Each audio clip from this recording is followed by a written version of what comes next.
po bang TRO, effective immediately po ba ito, Sir Rene? Oo nga, gulat nga kami. 20 days ang timano eh. Ginrant ka agad eh. Nung August, nung bago after SONA. Tapos maglalalaps yata ito ng August 13.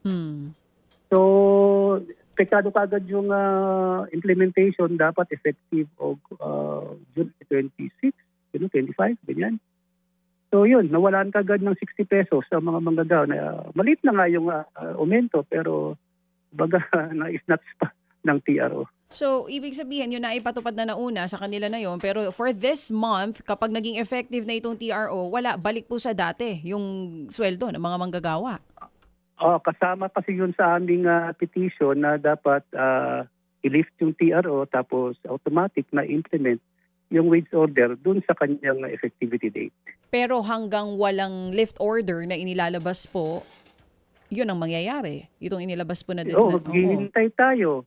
Yun na nga eh. So, ang iniisip nga namin, ano bang iniisip ng mga employers? Kasi ito may bagong balita.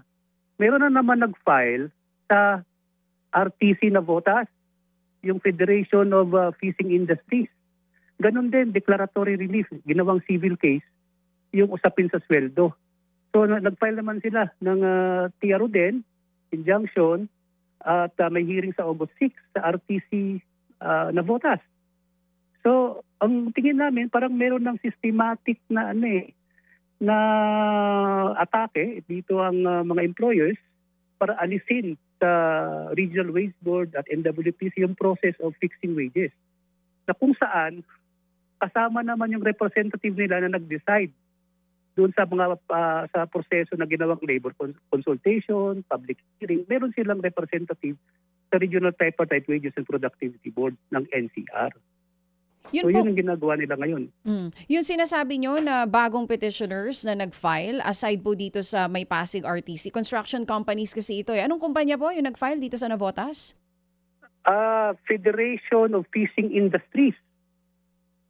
So, Navotas sila nag-file ng preliminary injunction naman at may hearing sa August 6. Yes po. Same, ano po sila?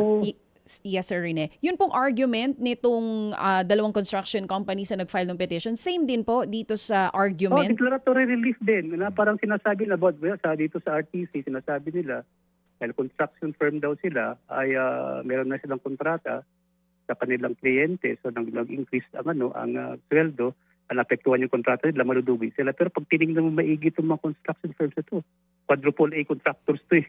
Malalaki ito. At saka yung increase naman hindi naman umabot ng 15%. No? Ganon din dito sa Navotas, declaratory relief din. Parang diskarte na nila na mag-sidestep, gawing civil case para makakuha ng TRO sa mga regular court. Nagpunta ba yung mga taga-Wage Board Commission kahapon doon sa RTC sa Pasig, Rene? Yes, sir. Napumunta yung chairperson mismo ng Regional Tripartite Wages and Productivity Board ng NCR. Pumunta rin yung NWPC lawyers. Okay. Pumunta din yung OSG. Ang hindi pumunta para pangunahan na depensahan ay yung Secretary of Labor. Si Secretary mismo ang hindi nagpakita ron. Hindi nagpakita. Rene, anong balak niyo rito sa usapin ng pag-question sa ginawa ni Judge? Ginagalang natin yung kanyang tingin niya nasa poder niya itong paglalabas ng TRO, pero kasi sa ilang mga pagkakataon kapag mayroong klarong question doon sa naging desisyon ng isang huwes, yaan ay maaaring idulog sa Supreme Court sa kasong administratibo. Ang iba nga dyan, with all due respect, inaakusahan ng ignorance of the law at meron din mga nasuspindi ng mga huwes dahil doon. Meron kaming plano din. Kaugnay niyan. Yung nagkaisa lawyers, yung lawyers pool namin, ay nagpaplano na mag-file ng administrative case dito sa judge, sa RTC, sapagkat sabi nila, napaka-elementary ng batas. Alam mo yung batas.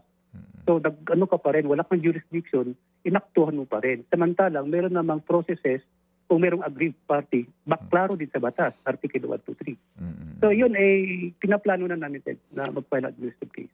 Mga kapatid, patuloy po kayong tumutok sa 105.9 True FM para sa totoong balita, impormasyon, music and entertainment. Mag-subscribe sa aming YouTube channel at podcast at sundan nyo kami sa Facebook, Instagram, X at TikTok sa True Network PH. Bisitahin din po ang aming official website, truefm.ph.